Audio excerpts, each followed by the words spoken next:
Once the clouds faded away, and I was able to gather my senses, I took a moment to look around and see where I was. I was no longer in front of the school, let alone on the floating island, all covered in that bluish hue, but rather I was in a garden. The sky was a beautiful, bright blue, with not a cloud in sight, allowing the sun to shine down and reveal everything. There were flowers of all types, roses, tulips, orchids, and there was the sound of a harp playing somewhere off in the distance. For the first time since I left the airport with my sister, I felt peaceful and calm until I realized my sister was not near me. She was nowhere to be found. So I started to call out her name and look around to see if I could find her. I didn't get very far. I took only a few steps when I heard another voice. It wasn't Anna. It was that of a young man. And it sounded very familiar. I look up and I see a young man standing at the top of a staircase made completely of white marble. As I walked slowly up the stairs, I took a good look at this young man. He was fair-skinned, had dirt blonde hair and beautiful blue eyes.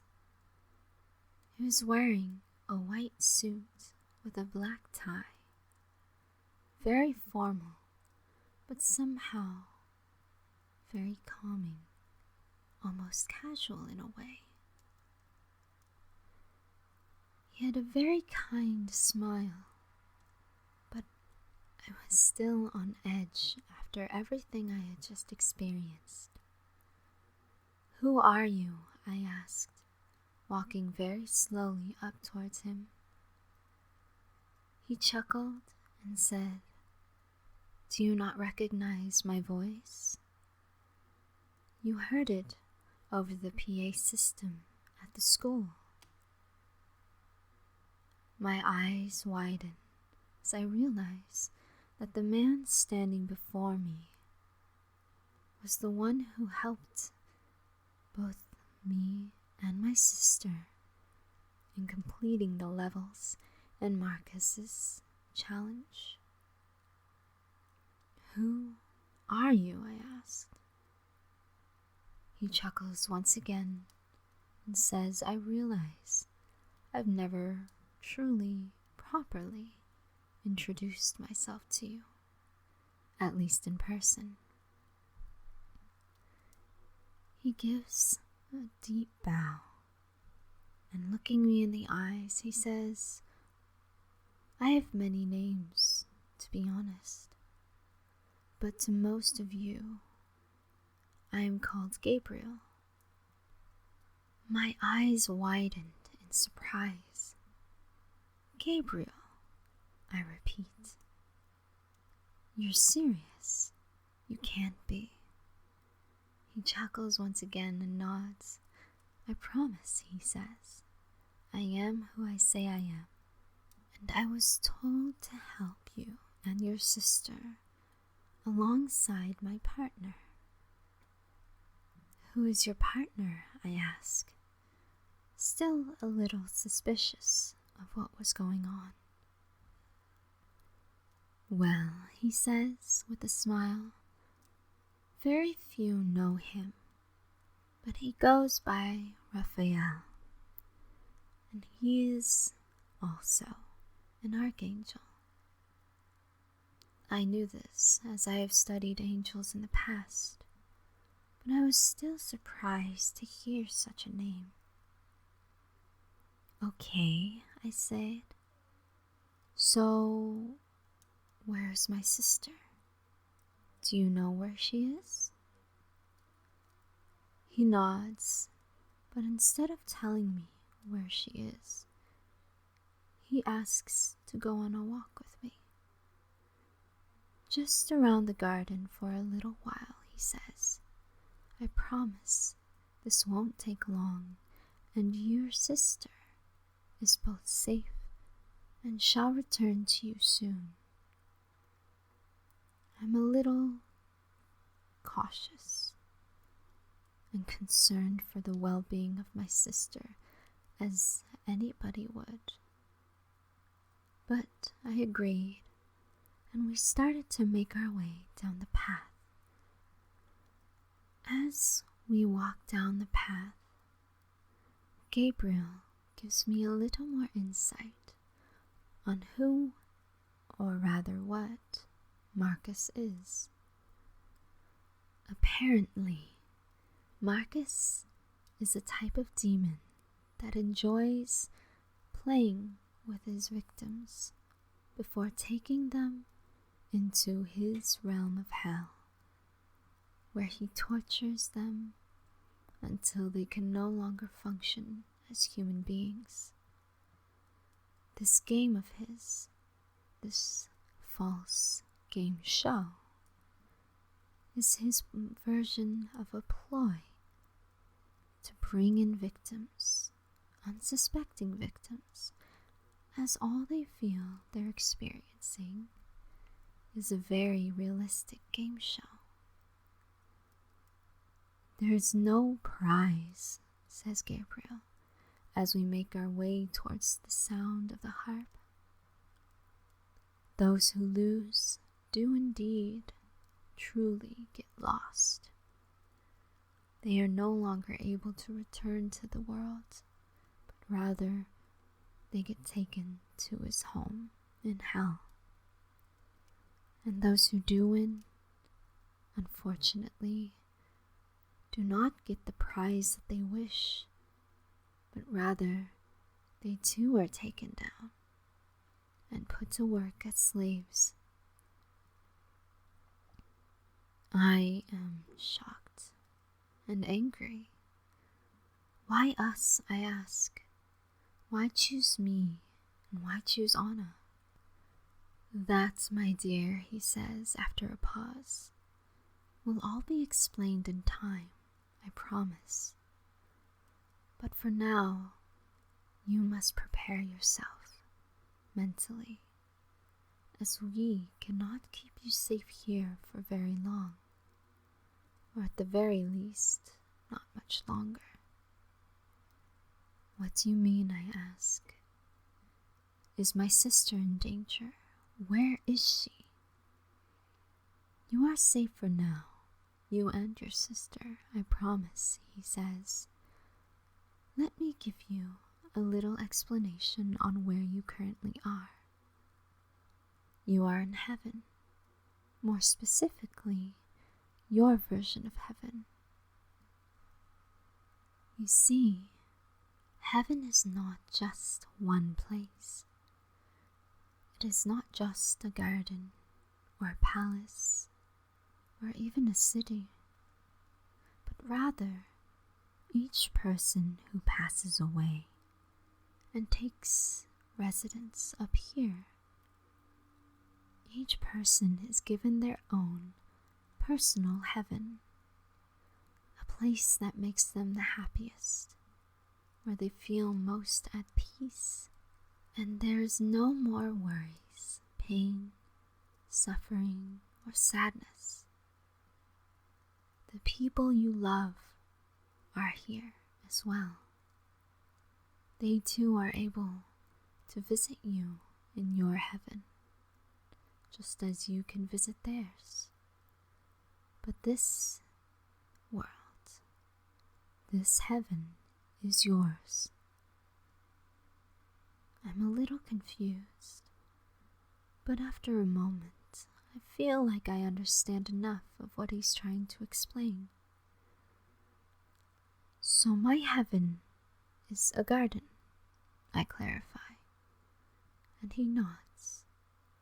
A majority of it is, he says, but there's also other places within this world of yours.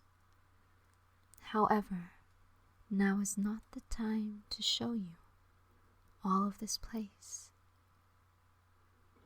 Why is that, I ask. Because there's a more pressing matter to attend to, he chuckles. Trust me, if I could, I would show you all over, as I know you've been fascinated by the afterlife for many years. I chuckle a little bit and smile, saying guilty as charged. So where is my sister? Am I able to see her heaven as well? You may, in time, he says, in response. But I just got word from Raphael that they are on the way here. Really? I ask. And a few moments after I finish my question, a door appears suddenly right in front of us. It opens up, and a middle-aged woman, as well as my sister, walk through it and enter the garden. Anna, I say with a smile of relief, and I give her a tight hug. She does the same, and we take a moment to breathe. We feel safe together, and we feel better now that we have Raphael and Gabriel with us. Isn't this place cool? Asks Anna. I can't believe we were taken here. However, I feel as if this is currently the safest place we can be, at least at this current moment. Raphael nods and says, indeed, this place is the safest location for now. But we must ask of you to help us in defeating Marcus and sending him back to where he came from and sealing it so that he can no longer hurt others. I'm sorry, but why do you expect us to help you? Asks Anna, and I give her a look of surprise. She sees my visage and says, I'm sorry, but Kay, I'm scared. Raphael told me about what was happening and how scary and truly powerful Marcus actually is. What we encountered at that school, on that floating island, was just a fraction of his abilities. I'm worried. I am too, I say in response. Never said I wasn't. But if they need our help, we must help them. There must be a reason as to why they trust us. We understand why you're so worried, Gabriel says. But I promise you that we will do everything in our power to make sure you two are safe as you help us fight. That doesn't make a lot of sense, says Anna. I don't want anything to happen to Kay. As I don't want to have anything happen to you too, Anna, I say in response. But if it's us, and we have the choice, or opportunity rather, to help put away someone or something that could potentially harm more people, I'll gladly do my best to help. It takes a moment before Anna lets out a sigh and says, you're right. And I hate that you're right, but you are right. Okay, she says after a minute, more of silence. I'll help you guys, but after that, can we please go home? And Raphael chuckles and says, of course. We only need your assistance for this little task. It's not very little, I say with a grin. But we're willing to help. That's great, says Gabriel. And I promise you that it will not be forgotten what you do here. Now come with us, he says. We must lead you to where we hold our weapons, as there's going to be many more foes than just Marcus to fight. As we follow the angels, Anna and I pull back a bit to speak about our experiences while we were separated. According to her, her personal heaven was, of course, a large rock climbing gym, similar to that of the one that we used to go to quite often when we were younger. She said the moment she met Raphael, she was instantly cautious and wary. She was scared that I was gone, had no idea where I was, and Raphael wasn't giving her many straight answers. I share my experience with her, and she says, I wish I had Gabriel. It would have probably made a bit more sense, and I would be less scared. I chuckle and say, well, at least we're together now. And together, we will be able to defeat Marcus. We walk the rest of the way in silence, thinking about what we're about to walk into. How are we going to fight? And are we really going to be able to stop such an evil, powerful being?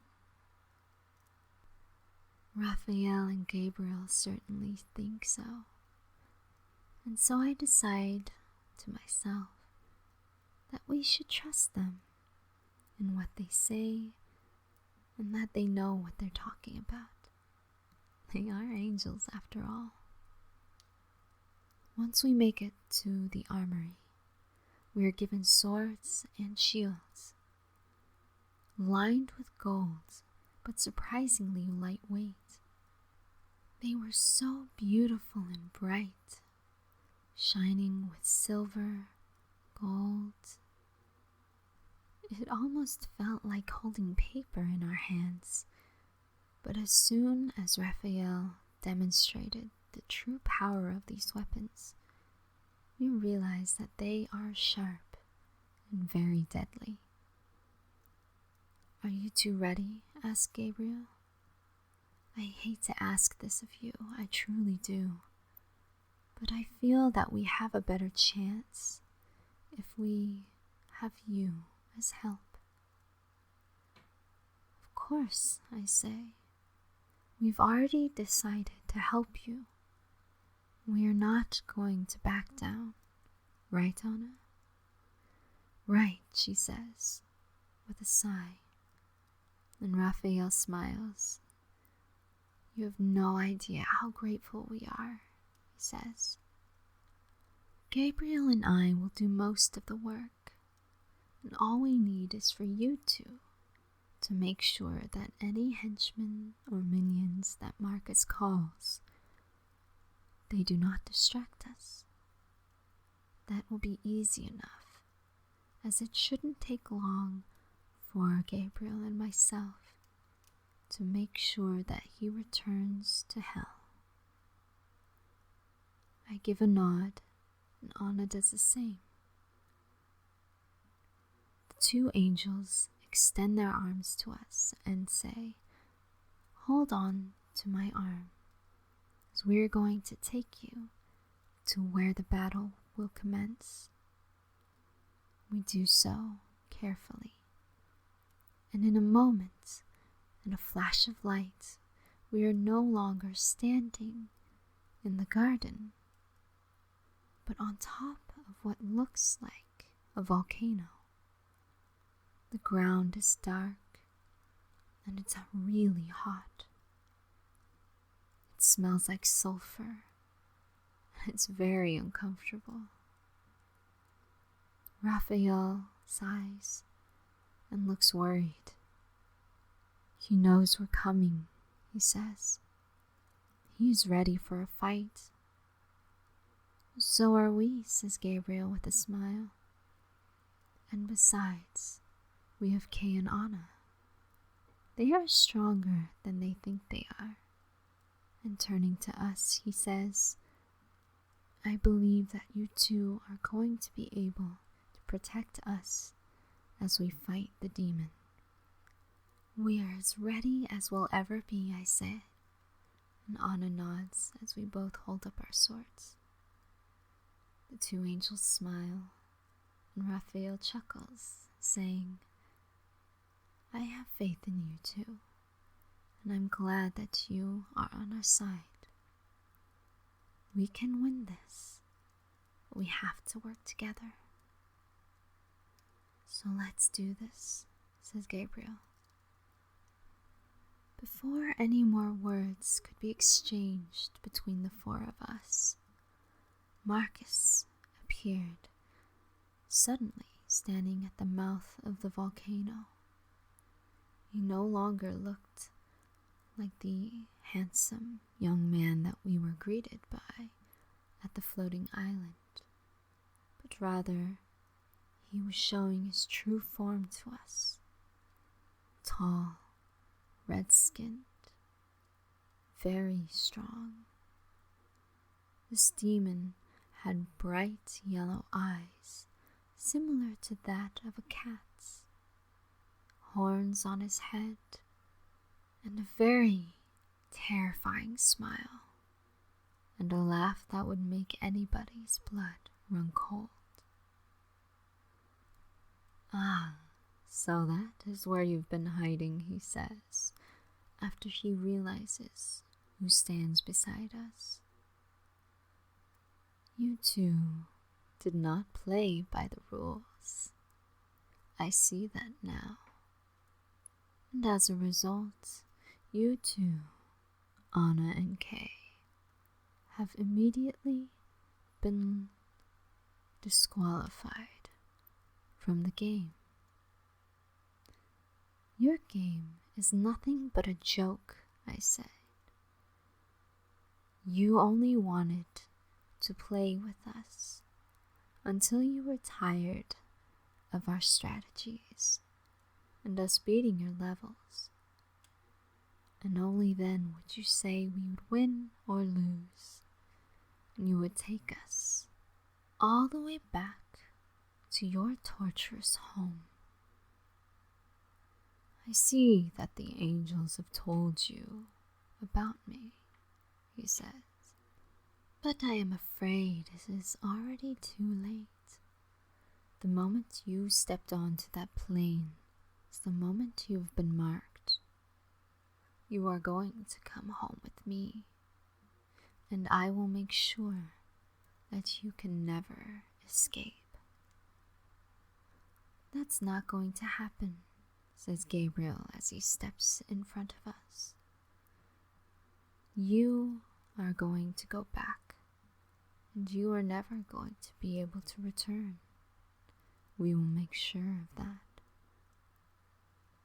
You can certainly try your best, says Marcus, with a more evil and sinister grin than before. That is, he adds, if you even can. Without any more words, he raises his hands, and it feels like the temperature immediately rose with it. It was almost unbearably hot, but we stand our ground as we watch as dozens of smaller demons appear at his feet. That is when we realize that we are about to battle for our lives. I don't quite remember how long the battle lasted, but I remember it feeling like it took forever. Anna and I fought demon after demon as Raphael and Gabriel fought Marcus.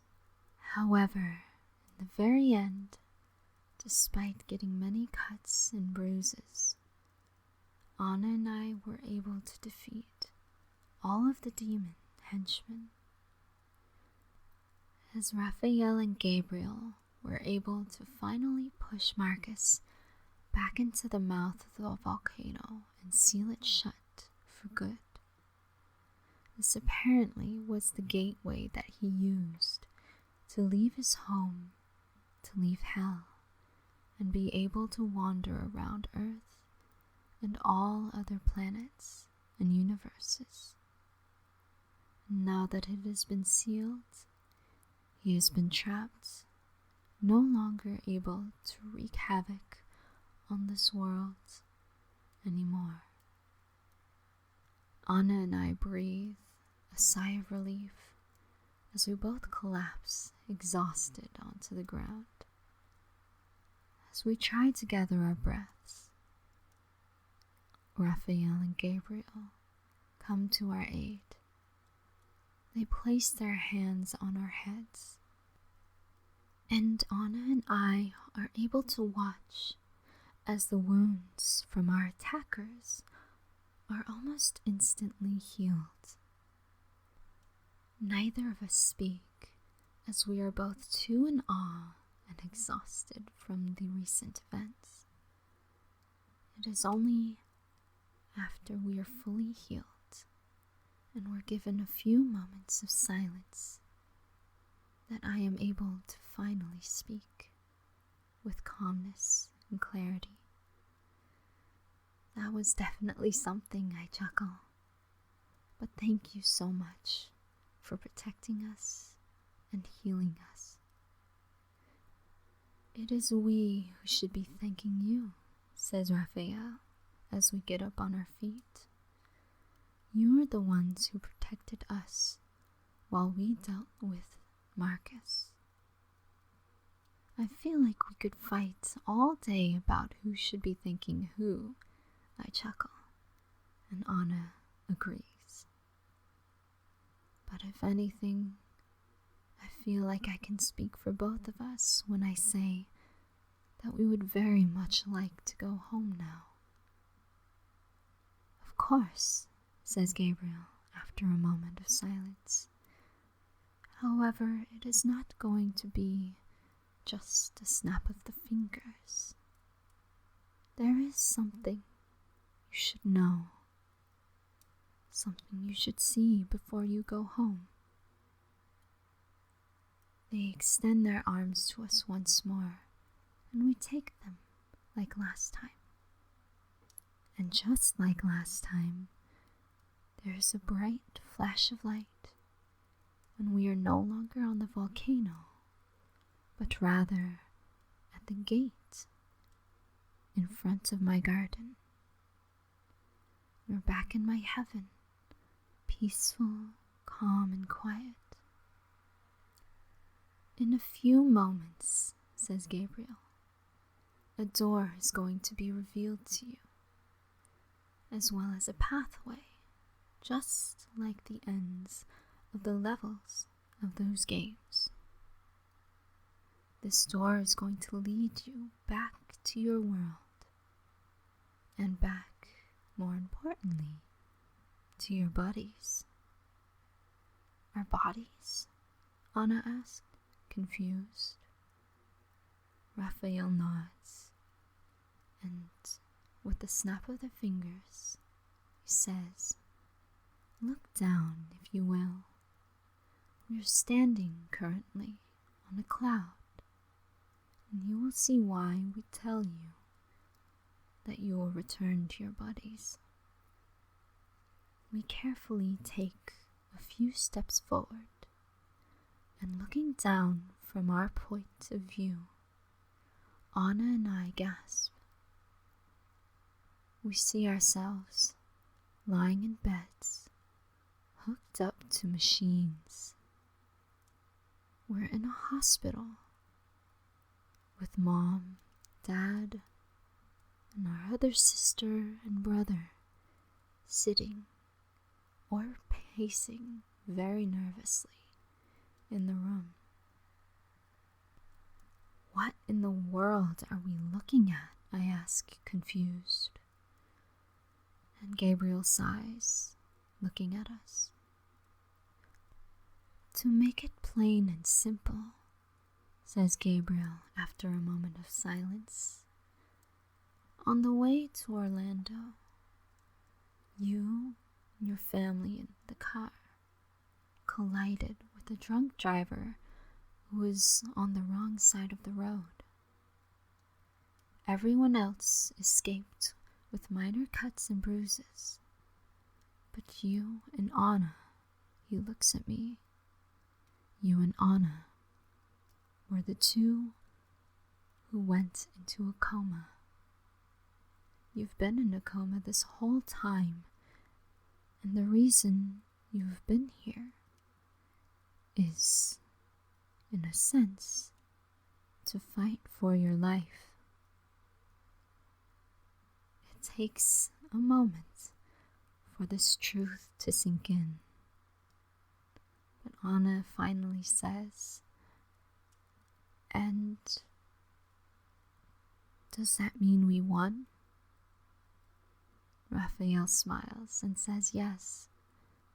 Well, I don't know about one per se, but I believe it is appropriate to say that you and Kay have both fought hard for your lives to remain on Earth.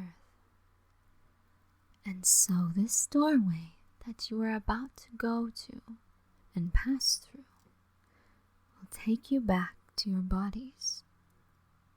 You will wake up in the hospital bed. You might be a little confused, but I assure you, once you wake up, everything is going to be all right. Gabriel nods in agreement as Raphael speaks, and I can't help but smile, as not only were Anna and I able to help two archangels fight off a giant, powerful demon, but we also proved that we were willing to fight for our own lives.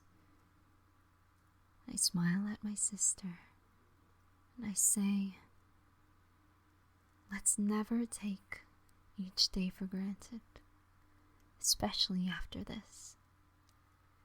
Anna agrees, and we start to walk, hand in hand, down the pathway towards the bright white door that appeared in front of us. With each step we took, the path behind us would fall away. There was no going back, and once we stood in front of the door, we turned around to see the two angels standing at the gateway to the garden. Will we ever see you again? I ask, yelling at the top of my lungs as we were far away. Will we ever see you again outside of, well, after we finally pass away for good? Don't worry, says Gabriel with a smile as he waves. You will see us again, sooner than you think. I'm sure you'll recognize us, says Raphael. But now is not the time. Go back to your family. We will see each other again soon. We nod, and putting our hands on the door handle, I say, there's no turning back now. And opening the door, we walk into what looks like a bright white light. we hear the sounds of machines running, the noise of a beep repeating rhythmically. I open my eyes slowly as there is a bright light above me. It's difficult to make out what I'm looking at, and it takes a moment for my eyes to adjust to the brightness. The first thing I hear is my mom yelling, "Kay, you're awake?" The second thing I hear is my dad rushing out the door to call for a nurse or a doctor. I turn my head to see my family gathered around my sister's bed as well as mine. They look like they're in tears, relief all over their faces. I see my sister, Anna, has woken up as well, and I think to myself, the angels were right. But was it really all that we experienced? Could this have all been just a dream? If so, it was a wild one. A few moments pass, and my dad returns with a doctor, who immediately looks me and my sister over very carefully. He smiles and says, "I am happy to report that Kay and Anna are safe. They're awake, their vital signs are good, and if they wanted to, they could even leave as soon as a couple of hours. We'll just need a few more hours to make sure that they are okay and ready for travel."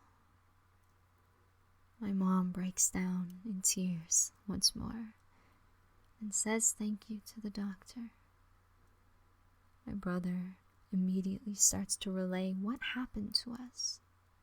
But amongst all the noise coming from my family, the only thing I can really think about and that occupies my mind is the dream. Or was it a dream? The experience. A few more hours pass, and just as promised, we are all released from the hospital. Anna and I are able to move freely, as if nothing was wrong. It turns out that we were in Florida already, as that is where the hospital was located. Not only that, we were close enough to Orlando's Disney World that if we had the energy, we could go and explore the great park for at least a little while.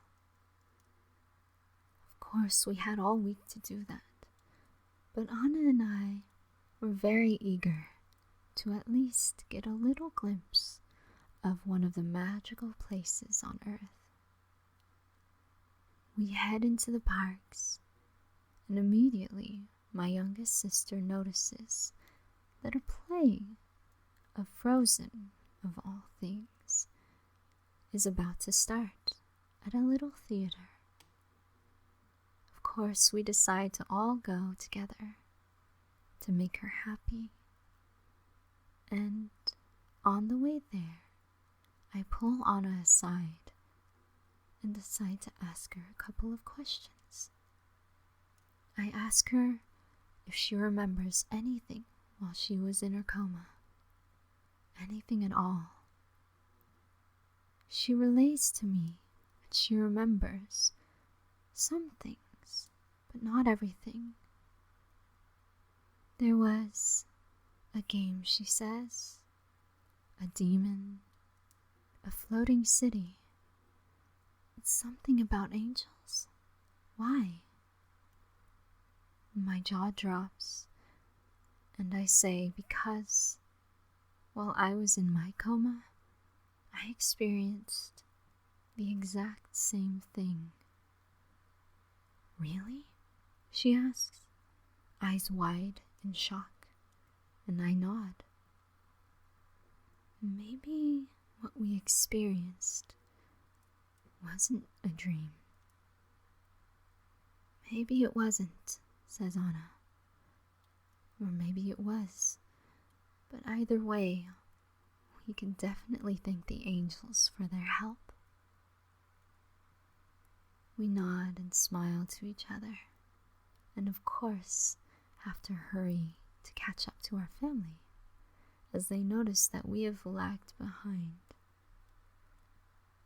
The theater is busy, but it's full of life and excitement by all the people inside, from children to adults.